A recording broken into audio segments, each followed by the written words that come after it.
Bakunzi ba Haleluya Amina TV, ngiye kubaririmbira indirimbo ivuga ngo ni hehe abizera bazajya kuba.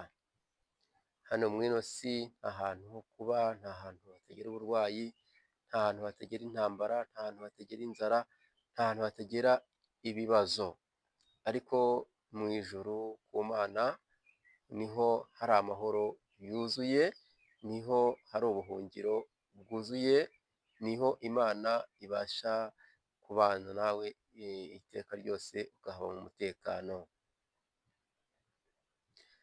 Ni hehe abizera bazajya kuba, muri iyi si ntaho tuzakirira, nta hantu hatagerwa n'umubisha, ibibi nta hantu twabihungira, ntaho mu isi ntaho, mu ijuru niho iwabo w'abizera, ntaho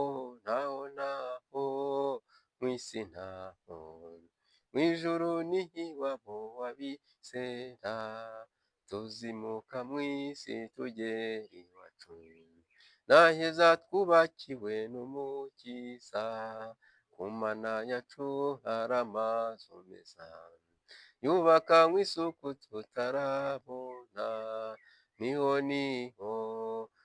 iwacu, n'ubuturo bwiza tuzahoramo, niho iwacu, n'ubuturo bwiza tuzahoramo.